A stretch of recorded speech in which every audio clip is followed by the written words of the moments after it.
I have a speakers list started.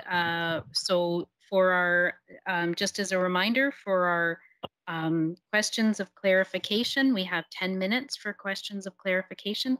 And just as a reminder, these are questions of clarification only, please. Our first speaker on the list is Trustee Foley. Go ahead, Trustee Foley.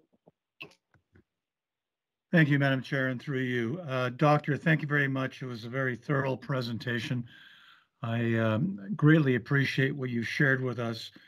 I'm just wondering, are there any other specific situations that you've learned of? Any particular concerns that you have as an epidemiologist that you haven't covered when you were talking about concerns in the classroom? I certainly think that classroom crowding is going to facilitate the spread of COVID-19. I think we, as parents, came home with certain numbers of class sizes at the beginning of the year, and I'm still learning of class sizes that are increasing upwards of 29 and 30 students, which frankly, in non-pandemic times, I think is too high, but it's just absolutely unfathomable in a pandemic situation. I've learned about kindergarten classes where classes aren't being separated into two groups and where spacing is so problematic that children have been eating their snacks and meals on trays on the floor. I've heard situations where functional windows are not being used often and are only opened at the request of young students. And it should not be the responsibility of students to advocate so directly for their own safety. I've heard parents reporting confusion about the policies and processes for excluding symptomatic children from school and when they are allowed to return. Again, with buses, I can't verify personally, but I have heard situations where students from various different schools are on the same bus. This is not the cohort that we are being told about through government channels. And that disinfecting in between those bus loads is also not likely in line with what we're being told. Thank you. And through you once again, Madam Chair. Doctor, I have one more question for you. Other than masking and the fact that our average is 34 children per bus, is there anything else that you could suggest that would provide some sort of protection on buses for children right now? Yes, I think, frankly, the provincial government had 6 months to move on some of these more creative options, and I realize that Upper Grand is doing the best that it can with what it might have been provided, but I still think there is opportunity here for the Upper Grand District School Board to be a role model here. Guelph was a role model in mandating masks from the beginning. I think we could be looking at creative use of alternative spaces like community centers or museums, as has been done in other jurisdictions in the world to permit distancing. I've heard of schools, a friend in Toronto has plexiglass barriers where distancing is a concern and where distancing isn't being achieved. I understand that's being done in other regions of the province and other jurisdictions around the world. I think concrete and standardized support of teachers and administrators to enable as much outdoor learning as possible to take place would be another great idea. Again, providing clear recommendations to ensure that classroom windows are left open as much as possible. And then, of course, there's the issue of quality of ventilation systems in schools, and the work done to enhance ventilation systems would be really important to convey to guardians. I think outdoor spaces that's one area where most schools would have access to outdoor spaces with tents and picnic tables. Could be another great way of providing quality education and allowing for physical distancing that's appropriate. Once again, Doctor, thank you very much for the information you shared. We greatly appreciate it. Thank you. My comments are finished. Thank you. Thank you, Trustee Foley. Next up, I have Trustee Bailey. And just a reminder, these are questions of clarification only, please. Thank you very much, Madam Chair. And in many ways, Trustee Foley has already asked the question that I was going to, but I'm still going to ask it because I believe it hasn't quite fully been answered. I wish to also thank you for speaking to us tonight on this topic. If you've been in on other meetings, you know that this is a very large concern of mine as well. So in terms of busing, you had mentioned distancing, masks, numbers on the bus, communications with parents. You also touched base on disinfecting. I'm just wondering, has your group spoken at all about signage?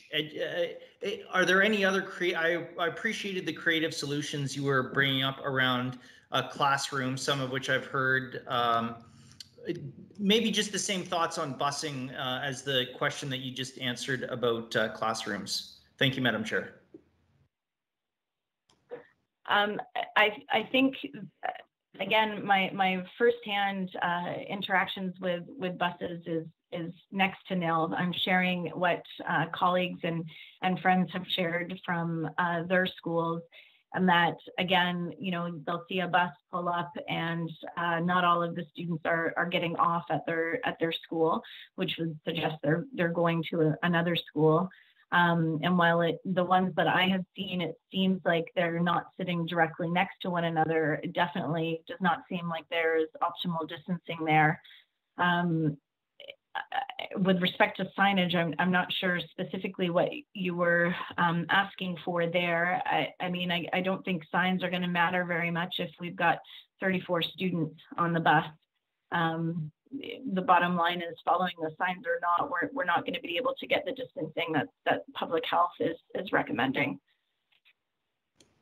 Okay, thank you, Madam Chair. That's all I really wanted to know. Okay, thank you very much. I have Trustee Busuttil next, and just looking at the time, this will be our last question. Thank you. Go ahead, Trustee Busuttil. Thank you for the presentation. Just for clarification, you say we during the presentation. I just want to be clear. Is it we, your family, or is it we Ontario Safe that you're speaking on behalf?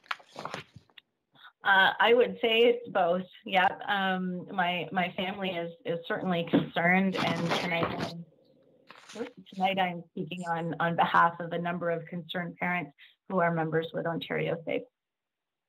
So you're speaking on behalf of Ontario Safe. And the second question related to that is, I couldn't tell from your materials, thank you for sending them in advance, I quickly read them this afternoon, is have you delegated the actual decision makers, whether it's Public Health Ontario, Ministry of Health, the agencies that put together the parameters and so on? I couldn't tell from, it makes reference to advocacy, but I'm not sure exactly where or who or when of that, if you can speak to that. And I just have two further quick questions. Several members, including those of us who worked on the delegation here tonight, have been in regular contact with public health, as well as advocating at both the provincial and federal level. So that's Public Health Ontario, or sorry, just which public health? Local public health, I believe. Okay, so not Public Health Ontario, that in turn informs the Ministry of Health. Okay, and then my next question was, in your document and in your presentation, you make reference to the lack of advocacy and involvement and so on of parents. How would you say, just trying to understand your awareness of how school boards have been engaged across the province, how school boards have been across the province sending letters advocating provincially with the Ontario Public School Board, and just recently the Upper Grand District School Board sent a letter as well. Are you aware of that, or is it just within the health sector? Are you aware of the education sector? I'm sorry, could you rephrase the question? Sure. In your presentation, in your ask, in your request, you speak to two things: that parents weren't engaged in this process, that school boards need to advocate and need to ask the government for more. And my question is, how aware are you of what already has been done by the education sector through the Ontario Public School Board Association, through other provincial boards, and just recently through the Upper Grand District School Board? I've been following along fairly closely, and I also have a great relationship, I think, with the school administrators at my kids' school. And my personal belief is that you've been doing everything that you can. Certainly, my school administrators have been doing everything that they can. But I think there is an inequity here where there are some school boards who seem to be in much better and much worse position than others. And I think the communication that has been shared, there's great room for improvement there.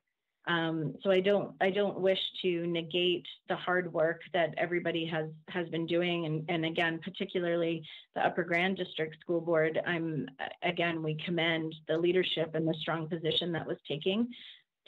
However, I do still feel that there is room here to continue to push as we see community cases and transmission rising.